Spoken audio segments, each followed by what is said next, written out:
روحام پچھلے 3 گھنٹے سے ملیحہ کو کبھی کسی فارمیسی پر تو کبھی کسی فارمیسی پر ڈھونڈ رہا ہے۔ ملیحہ اپنی مدر کے انجیکشنز دینے کے لیے فارمیسی کے لیے نکلی ہوتی ہے گھر سے، اور جنہوں نے ان کی مدر کو انجیکشنز لگانے ہوتے ہیں ڈاکٹرز وہ گھر پر ویٹ کر رہے ہوتے ہیں، لیکن ملیحہ نہیں آتی۔ ملیحہ کو راستے میں ڈکیتوں نے روک لیا ہوتا ہے، اس کا موبائل فون، کچھ کیش اس سے چھین لی ہوتی ہے۔ اس کے سر پر چوٹ لگتی ہے۔ ملیحہ ہاسپٹل پہنچ جاتی ہے۔ ملیحہ کو جب ہوش آتا ہے وہ ڈاکٹر سے کہتی ہے کہ آپ میرے گھر کال کریں۔ وہ پھر اپنے شوہر روحام کا نمبر دیتی ہے، اور جو ڈاکٹر ہیں وہ روحام کو کال کر کے بتاتی ہیں کہ آپ کی وائف اس وقت اس ہاسپٹل میں موجود ہیں، آپ ان کے پاس آ جائیں۔ روحام اپنی وائف ملیحہ کے پاس جیسے ہی جاتا ہے، اس کو بہت زور سے جا کر حق کرتا ہے، اس کے لیے بہت پریشان ہوتا ہے، اس کو بہت ڈانٹتا ہے۔ ملیحہ رونے لگتی ہے اور اپنی خوشی بھی ظاہر کر رہی ہوتی ہے کہ شکر ہے کہ اس کی فیملی میں سے کوئی اس کے پاس آ گیا ہے۔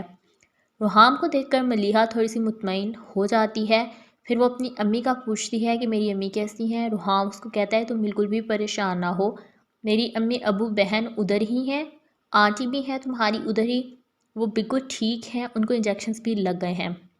ملیحہ روحام کی بات سن کر تھوڑی سی ریلیکس ہو جاتی ہے۔ روحام پھر ملیحہ سے پوچھتا ہے کہ یہ سب کچھ کیسے ہوا۔ ملیحہ اس کو بتاتی ہے کہ میں اپنی امی کے انجیکشنز جیسے ہی فارمیسی سے لے کر نکلی، وہاں پر مجھے کچھ ڈکیتوں نے روک لیا اور انہوں نے میری سر پر چوٹ ماری اور مجھ سے کیش اور میرا موبائل فون لے کر بھاگ گئے۔ میں کسی کو بھی انفارم نہیں کر سکی، اور میں ہاسپٹل کیسے آئی مجھے یہ بھی نہیں معلوم۔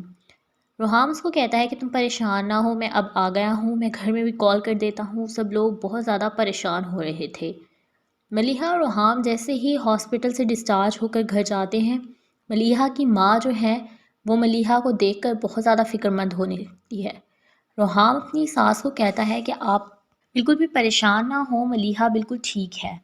روحام پھر اپنی وائف کو سلا کر اس کے کمرے میں اس کو کہتا ہے کہ تم ریسٹ کرو، میں کچھ ٹائم آنٹی کے پاس بیٹھوں گا۔ وہ اپنی ساس کے پاس جاتا ہے تو اس کی ساس اس کو کہتی ہے کہ میری بیٹی بہت جذباتی ہے، بہت ڈرپوک ہے، بہت جلدی گھبرا جاتی ہے، ڈر جاتی ہے لوگوں سے، اور گیدرنگ سے بہت الجھتی ہے۔ روحام کہتا ہے آپ بالکل پریشان نہ ہوں، میں اس کو سنبھال لوں گا، وہ ٹھیک ہو جائے گی، آپ کسی قسم کی کوئی فکر نہ کریں۔ ملیحہ کی ماں روحام کی باتیں سن کر تھوڑی سی پرسکون مطمئن ہو جاتی ہے۔ روحام کی فیملی بہت زیادہ پرسکون ہے، کیونکہ انہوں نے ثنا کو اپنی بہو کے روپ میں ایکسیپٹ کیا ہوا تھا، لیکن ثنا جس طرح سے روحام کی زندگی میں آئی اور جس طرح سے چلی گئی، وہ سارا سین بہت مشکل تھا روحام کے لیے بھلانا۔ روحام جو ہے وہ ملیحہ کو اپنی لائف میں ایکسیپٹ کر چکا ہے، اور اس نے اس کو بیوی تسلیم کر لیا ہے اور اس کو بہت زیادہ رسپیکٹ دیتا ہے۔ ملیحہ بھی روحام کو اپنی لائف میں ایکسیپٹ کر چکی ہے، اس کو اپنا شوہر مانتی ہے اور اس کی بہت رسپیکٹ کرتی ہے۔ آپ کو بتاتے چلیں کہ موعد جس کو ملیحہ پسند کرتی تھی وہ اٹلی کے لیے گیا اور ابھی تک واپس نہیں آیا۔ وہاں پر اس کو پولیس نے اریسٹ کر لیا، اس پر کیس ہو گیا، اور اس کو 6 منتھ وہاں کی پولیس نے کہا کہ ہم تمہیں اریسٹ کر کے رکھیں گے، اس کے بعد ہم تمہیں پاکستان کے لیے ڈپورٹ کر دیں گے۔ اس کی فیملی کو جب یہ ساری بات پتہ چلتی ہے تو اس کی فیملی بہت زیادہ روتی ہے۔ اس کی ماں، اس کی دونوں بہنیں بہت ڈسٹرب ہوتی ہیں۔ اس کی بڑی بہن جو ہے وہ بہت خود غرض ہو کر سوچتی ہے اپنے بارے میں، تو اپنی ماں سے کہتی ہے کہ میرے سسرال والے زیادہ ویٹ نہیں کریں گے، وہ آپ لوگوں سے جہیز نہیں مانگیں گے، وہ صرف اتنا چاہتے ہیں کہ آپ لوگ ہماری شادی جلد از جلد کر دیں تاکہ میں اپنے گھر میں سیٹلڈ ہو جاؤں۔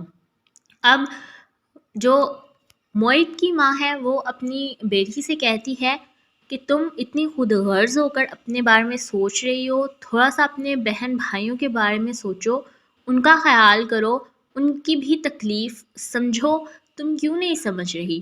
میں نے یہی چاہا تھا کہ میں تم دونوں بہنوں کی ایک ساتھ رخصتی کروں گی تاکہ تم لوگوں کے بھائی پر زیادہ بوجھ نہ پڑے، لیکن اب وہ خود اتنی بڑی مصیبت میں ہے، 6 منتھ وہ اٹلی کی جیل میں گزار کر پاکستان جب ڈپورٹ ہو کر آئے گا تو میں اس کو کیا جواب دوں گی؟ وہ اس کی بیٹی اس کو کہتی ہے کہ آپ بھی تو ہمیشہ اپنے بارے میں اتنا ہی خود غرض ہو کر سوچتی آئی ہیں، اب اگر میں اپنے بارے میں سوچ رہی ہوں تو آپ کو اتنی تکلیف کیوں ہو رہی ہے؟ اس کی بیٹی اپنی ماں سے کہتی ہے میں جاب کرتی ہوں، میرا شوہر اچھا کماتا ہے، ہم صرف اتنا چاہتے ہیں کہ آپ ہماری شادی کر دیں اور مجھے جہیز، کپڑے، یہ وہ زیور کچھ بھی نہیں چاہیے۔ ڈرامہ سیریل اے دل میں دکھایا جاتا ہے کہ ثنا کی شادی اس کا باپ کبیر سے کرواتا ہے جو کہ بہت بڑا بزنس مین ہے، لیکن اس انسان میں عقل ٹکے کی بھی نہیں۔ وہ انسان اپنے آپ میں اتنا زیادہ خود غرض انسان ہے، اتنا زیادہ دماغی اس پر پریشر ہے کہ وہ اپنی ذات سے نکل کر کسی کے بارے میں سوچتا نہیں ہے، یہاں تک کہ اپنی لائف پارٹنر کے بارے میں بھی نہیں سوچتا۔ وہ اپنی وائف ثنا کو پہلے ہی دن یہ کہتا ہے کہ تم اپنے گھر والوں سے رابطہ نہیں کرو گی، نہ تم ان لوگوں کو فون کرو گی، نہ تم لوگوں ان کی کال پک کرو گی، اور نہ ہی تم ان لوگوں کے گھر جاؤ گی۔ ثنا کبیر کی باتیں سن کر بہت زیادہ امبیرنس ہو جاتی ہے، کہتی ہے کہ یہ انسان کتنا سائیکو ٹائپ ہے، مجھے کس طرح سے منع کر رہا ہے کہ میں ان لوگوں سے رابطہ نہ کروں جنہوں نے بچپن سے لے کر آج تک مجھے پالا اور اس قابل کیا، اور یہ مجھے کہہ رہا ہے کہ ان لوگوں سے رابطہ کٹ آف کر دو، ایسے تو نہیں ہو سکتا۔ ثنا اپنے آپ میں ہی رہتی ہے، کچھ ٹائم دونوں آؤٹ آف کنٹری جو ہیں وہ رہتے ہیں۔ ثنا جب پاکستان واپس آتی ہے سب سے پہلے آ کر اپنے پیرنٹس سے ملتی ہے، اس کے پیرنٹس اس کو کہتے ہیں کہ تم شادی کے بعد ایسے ہو گئی ہو جیسے کہ ہماری تو کچھ لگتی ہی نہیں ہو۔ ثنا اپنے پیرنٹس کو پھر کہتی ہے کہ آپ لوگوں نے میرے لیے جس شخص کا انتخاب کیا ہے، آپ لوگوں کی انفارمیشن کے مطابق وہ ایک سائیکو ٹائپ انسان ہے، اس کو نہ اپنے پیرنٹس سے کوئی لگاؤ ہے، نہ اس کو میرے پیرنٹس سے کوئی لگاؤ ہے، نہ اس کو میری ذات کی پڑی ہے، اور نہ اس کو کسی اور سے کوئی انٹرسٹ ہے۔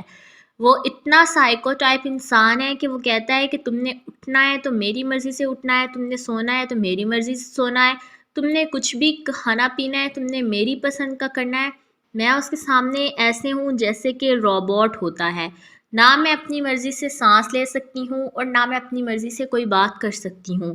اس کی ماں تو یہ باتیں سن کر اتنی حیران ہو جاتی ہے، کہتی ہے کہ ہم نے تو سمجھا تھا وہ ایک پڑھا لکھا باشعور انسان ہے، لیکن تم جو باتیں کر رہی ہو کیسی باتیں کر رہی ہو؟